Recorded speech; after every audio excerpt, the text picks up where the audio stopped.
नमस्कार, अस्सलाम वालेकुम, सत श्री अकाल, जय झूलेलाल। मैं हूं जी प्रेम बटलानी और आप देख रहे हैं हालत हाजरा का प्रोग्राम हकीकत ये है। प्रोग्राम शुरू करने से पहले आप सबसे मेरी दरख्वास्त है कि जिस किसी साहब या साहिबा ने अब तक हमारे इस चैनल को सब्सक्राइब नहीं किया, बराए मेहरबानी जल्द से जल्द इसको सब्सक्राइब करें, प्रोग्राम को लाइक करें, शेयर करें और घंटी का बटन ज़रूर दबाएं। चंद रोज़ पहले बर्लिन में G7 यानी 7 मुल्कों का एक ब्लॉक है, ग्रुप है, G7 की मीटिंग हुई। अब हिंदुस्तान G7 में नहीं आता। ये अमीर तरीन ममालिक हैं दुनिया के जिनका एक ग्रुप है। हिंदुस्तान उनमें नहीं आता, लेकिन उसमें पार्टनर कंट्रीज़ करके कुछ दूसरे ममालिक को भी बुलाया गया था और उनमें हिंदुस्तान भी शामिल था। इसीलिए जनाब नरेंद्र मोदी ने भी उसमें शिरकत की। अब G7 वालों वहाँ पर उन्होंने मतलब अमेरिका का जो बाइडेन प्रेसिडेंट है, सदर है, उसने एक नई बात का प्रपोज़ल रखा। उसने बताया कि हम एक नया प्रोग्राम शुरू करने जा रहे हैं G7 की तरफ से। अच्छा, इसको थोड़ा समझने के लिए मैं आपको चीन का जो इंफ्रास्ट्रक्चर का जो पूरी दुनिया भर के लिए प्रोग्राम था या चल रहा है अभी तक, उसके बारे में थोड़ा बता दूं। चीन ने उसको नाम दिया था one road, one belt one road.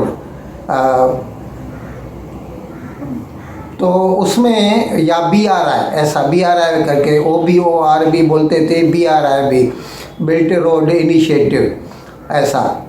तो उसमें वो अलग अलग ममालिक में वो जो पुरानी शाहराए रेशम थी चीन से यूरोप तक जाने वाली, बुनियादी मतलब सोच तो वही थी कि उस राह पर ही चल के चीन का पूरी दुनिया से ताल्लुक़ हो जाए, लेकिन दर हकीकत उसमें वो छोटे छोटे ममालिक को एक किस्म के कर्ज़े के जाल में फंसाना चाहता है। और इसकी मिसाल हम आपको पहले भी नाज़रीन को दे चुके हैं। जैसे उसने श्रीलंका के साउथ में, हकीकत में इसमें जो सबसे बड़ी मतलब चीन की जो ये धोखेबाजी होती है वो क्या होती है कि उसमें वो ऐसे ऐसे मंसूबे बताता है उन ममालिक को जिनकी हकीकत में उनको ज़रूरत भी नहीं होती, लेकिन वो क्या है कि अब गरीब ममालिक ऐसे है ना कि अभी तो उधार पे मिल रहा है तो चलो ले लो, वो फिर फंस जाते हैं उसमें। और चीन का जो कर्ज़ा है वो ऐसा कर्ज़ा है जैसे पठान का कर्ज़ा, वो आप पूरी ज़िंदगी मर जाएंगे, न कर्ज़ा पूरा होगा न उसका सूद पूरा होगा। अभी जैसे श्रीलंका में उसने श्रीलंका के साउथ में हम्बनतोता बंदर बनाया। अभी वो बंदर जब बन के पूरा हो गया, $1 बिलियन उसमें लगाया चीन ने। कर्ज़ा है और कर्ज़ा भी उसका ज़बरदस्त सूद है। ये वो जापान या दूसरों की तरह नहीं है कि 1.5%, 2% पे, इस पे 8-8, 10-10%। अच्छा, उसमें क्या है, चीन वाले लेबर भी अपना लाते हैं और सामान भी अपने ही मुल्क से लाते हैं, यानी अपने मुल्क की पूरी इंडस्ट्री को सपोर्ट करते हैं। तो जो होस्ट कंट्री होता है उसको उसका कोई फ़ायदा नहीं होता। तो फिर हम्बनतोता पे जब ये बन के पूरा हो गया तो उसके बाद उसको धंधा नहीं मिल रहा था, लेकिन अभी किस्त तो शुरू हो गई, किस्त भी देनी है और उसके साथ साथ उसका सूद भी देना है।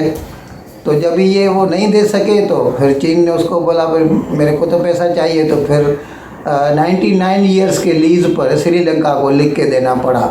तो इस तरह ये कई तो ममालिक ही समझो खा गया ऐसा। अफ्रीका में है, अच्छा पाकिस्तान में ही वो CPEC आपने सुना होगा, चाइना पाकिस्तान इकोनॉमिक कॉरिडोर, उसका हाल ये है कि पहले तो बोल रहे थे $66 बिलियन का, अभी हमने सुना है 25-30 बिलियन तो खर्चा हो चुका है। लेकिन उसके बावजूद पाकिस्तान की मुआशी हालत में तो कोई सुधार नहीं आया, और लेकिन किस्त चालू हो गई है। तो अभी जैसे 6 महीने पहले $2.3 बिलियन ले लिए उसने, तो पाकिस्तान की हालत खस्ता हो गई। तो इस तरह ये जो BRI उसका है चाइना का, इसी तरह ये G7 ममालिक में अमेरिका ने इनिशिएटिव लेके एक नया प्रोग्राम चालू किया और उसको नाम दिया है partnership for global infrastructure and investment, PGII। अब इसके तहत वो पूरी दुनिया में जो तरक्की याफ्ता नहीं बोलें, सॉरी, तरक्की पसंद जो ममालिक हैं, तरक्की कर रहे हैं, अंडर डेवलप्ड जो कंट्रीज़ हैं, उनको वो आसान शराइत पे कर्जा देंगे। कहाँ पर तो ऐड दे देंगे आउटराइटली, ताकि वो अपना इंफ्रास्ट्रक्चर सुधार सके। और इस ज़माने में अमेरिका ने $200 बिलियन, $200 बिलियन उन्होंने वादा किया है कि ये 5 साल में 22 से लेकर 27 तक ये खर्चा किया जाएगा इस पे। और उसके बाद आगे तो वो बोलते हैं कि हम इसको $700 बिलियन तक लेके जाएंगे। अब चीन को आउटराइटली तो चीन ये नहीं कह सकता कि ये ख़राब है, क्योंकि ये तो लोगों के मुफाद में है। और अमेरिका का तो लोन आपको तो पता है पूरी दुनिया को मिलता है, वो लोग वापस करते ही नहीं। पाकिस्तान को शुरू से लेके कितना मिला, ये वार अगेंस्ट टेरर के नाम पर 30-40 बिलियन ट्रंप ने खुद कहा था कि 35-40 बिलियन पाकिस्तान खा गया, और काम भी किया तो वो दहशतगर्दों के मुफाद में ही किया। खैर उसको छोड़िए, अभी मतलब चीन ने कहा है कि अच्छा है इनिशिएटिव अमेरिका का ये, लेकिन अगर ये BRI के मुकाबले के लिए है तो फिर हमें इस पे एतराज़ है। पाकिस्तान के साबिक वज़ीर आज़म जनाब इमरान खान ने लाहौर में पंजाब के अफसरान को धमकी दे डाली, सीधी। वो मतलब ये कह रहे हैं कि अभी ये जो हुकूमत है हमजा शहबाज की, आप इसके अहकामात पर अमल दरामद करते हैं, लेकिन जब हमारी हुकूमत आएगी तो हम सबसे चुन के बदला लेंगे इसका। अब इसमें वो बेचारे अफसरान क्या करें, पुलिस है या डिस्ट्रिक्ट मजिस्ट्रेट का ऑफिस होता है जो अहकामात बजा लाते हैं सरकार के, तो वो तो जो भी इस वक्त की हुकूमत होगी उसी का कहना मानेंगे। लेकिन इसने तो सीधे धमकी दे दी कि जब हमारा वक्त आएगा तो हम आपको उसका मतलब you will have to face the dire consequences for that.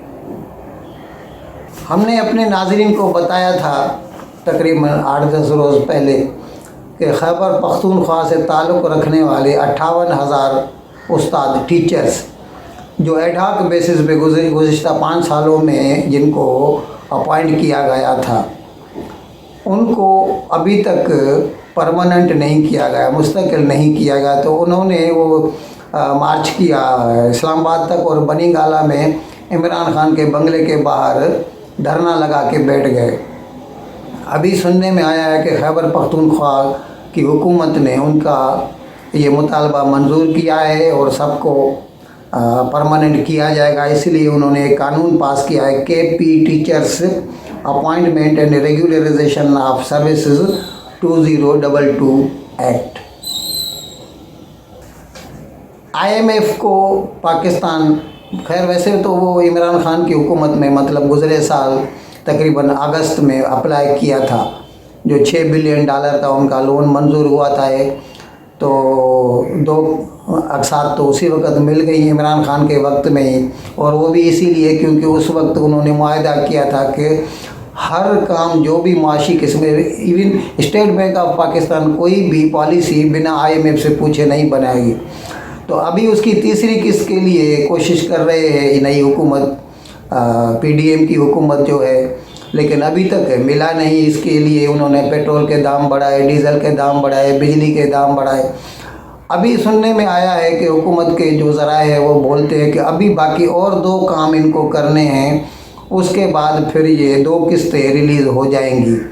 तकरीबन 1.83 बिलियन डॉलर रिलीज़ हो जाएंगे। लेकिन वो दो काम क्या है, एक तो ये जो बजट है ये उसकी मर्ज़ी से पूरा वो पास होना चाहिए, 22-23 का जो बजट है, और दूसरा जो प्रोविंसेस हैं पाकिस्तान के, वो प्रोविंसेस का भी सरप्लस होना चाहिए, और सरप्लस करके उनको 75,000 करोड़ सरप्लस करके मरकज़ को देने हैं ताकि मरकज़ अपने इस्तेमाल में ला सके।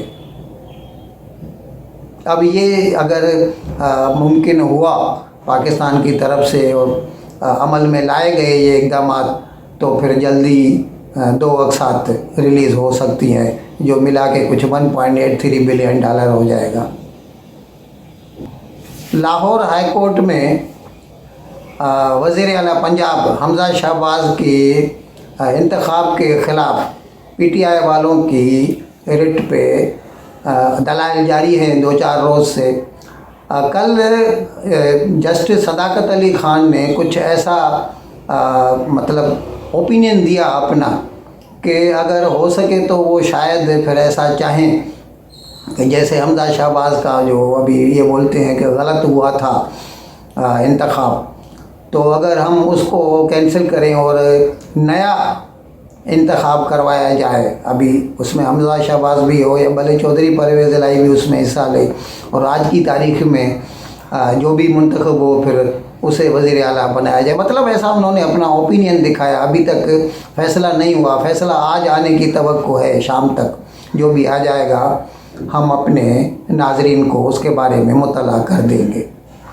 इन अल्फाज के साथ मैं आज का प्रोग्राम ख़त्म करने की आपसे इजाज़त चाहता हूँ, लेकिन विदाई लेने से पहले एक मरतबा फिर आपसे मेरी दरख्वास्त है कि जिस किसी साहब या साहिबा ने अब तक हमारे इस चैनल को सब्सक्राइब नहीं किया, अज़राए करम जल्द से जल्द इसको सब्सक्राइब करें, प्रोग्राम को लाइक करें, शेयर करें और घंटी का बटन दबाना न भूलें। बहुत बहुत शुक्रिया। खुदा हाफिज़।